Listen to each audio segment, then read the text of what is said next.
Corporate চাকরি যারা করেন, অ্যাট্রিশন শব্দটি মোটামুটি আমরা সবাই পরিচিত। তো সমস্ত সংস্থা আজ কিন্তু অ্যাট্রিশনের মুখোমুখি। পরামর্শদাতা নিযুক্ত করা হচ্ছে, গবেষণা পরিচালিত হচ্ছে এবং লোকেরা কেন সংস্থা ত্যাগ করে তা বোঝার জন্য নতুন পদ্ধতি এবং কৌশল অনুসন্ধান করছে। তো চাণক্য এক্ষেত্রে কিছু প্রয়োজনীয় কথা বলেছেন। কেন প্রতিষ্ঠান ত্যাগ করে একজন সৎ কর্মচারীও?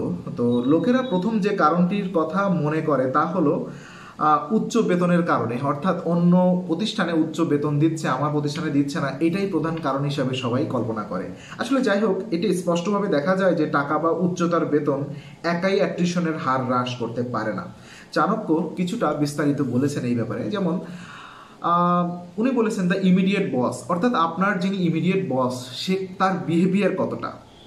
একটি জনপ্রিয় উক্তি আছে, লোকেরা সংস্থা ছেড়ে যায় না, তারা তাদের কর্তাদের ছেড়ে যান। অর্থাৎ আপনার যিনি ইমিডিয়েট বস তিনি কতটা স্মার্ট, তিনি কতটা আপনার সাথে মানবিকভাবে ব্যবহার করেন, এটাই হচ্ছে প্রধান কারণ। বেতন, হ্যাঁ এটাও একটা প্রধান কারণ, উনি বেতনটাকে উড়িয়ে দেননি, বেতনও প্রতিষ্ঠান ছেড়ে যাওয়ার একটা প্রধান কারণ। তো অবশ্যই বেতনটা পারফরমেন্সের ভিত্তিতে উনি বাড়িয়ে দেওয়ার কথা বলেছেন।